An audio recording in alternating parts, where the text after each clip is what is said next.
तोडणं सोपं, जोडणं अवघड. निसर्गप्रेमींनी दिला झाडांना जीवदान. या पावसाळ्यात वृक्षारोपण केलेल्या 136 झाडांना, परत एकदा वणव्यात होरपडलेल्या झाडांना पाणी घालून जीवदान देण्याचा सदाबहार दोस्ती ग्रुप प्रतिष्ठान उरणपूर्व प्रामाणिक प्रयत्न केला.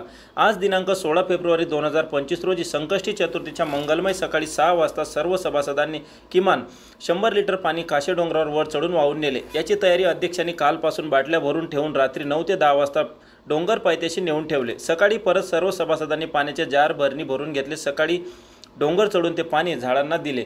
केवळ झाडे लावून काही होत नाही, तर लावलेली झाडाचे संवर्धन करणं अतिशय महत्त्वाचे आहे. तेव्हाच निसर्ग संवर्धनाचे उद्दिष्ट पूर्ण होतो. सदाबहार दोस्ती ग्रुप प्रतिष्ठान उरणपूर्वने घेतलेला संकल्प कोणत्याही परिस्थितीत पूर्ण करण्यास सज्ज असतात. मागील वणव्यात ही झाडे 60% होरपडली होती. रात्री जाऊन वणव्याची आग विझून दुसऱ्या दिवशी सकाळीच असा पाणी पुरवण्याचा निश्चय पार केला.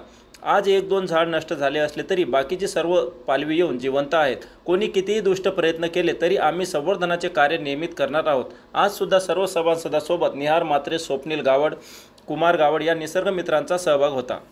16 फेब्रुवारी 2025 रोजी काशे डोंगरावरती काही वणवा लागला की लावला गेला, परंतु त्याच्यामध्ये बरीचशी कलमाची झाडं आणि काही जंगली झाडं लावली होती. त्यांचं हानी झालेली आहे.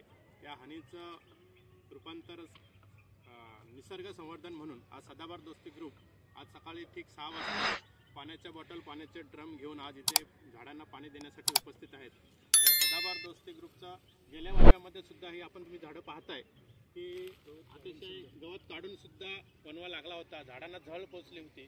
ते सुद्धा त्याच्यासुद्धा पाणी दिलेलं होतं. आज जी झाडं दिसत आहेत खूप सुंदर अशी वनराई फुललेली आहे. ही सुद्धा झाडं आम्ही फुलवण्याचा प्रयत्न करणार आहोत. काही किरकोनचे काही मित्र आहेत ते सुद्धा याच्यामध्ये सहभागी आहेत. त्यांनी सुद्धा इथे सकाळी रोज येऊन ते झाडांना पाणी देतात. या सर्व निसर्गप्रेमींचे सदाबहार दोस्ती ग्रुपतर्फे हार्दिक स्वागत.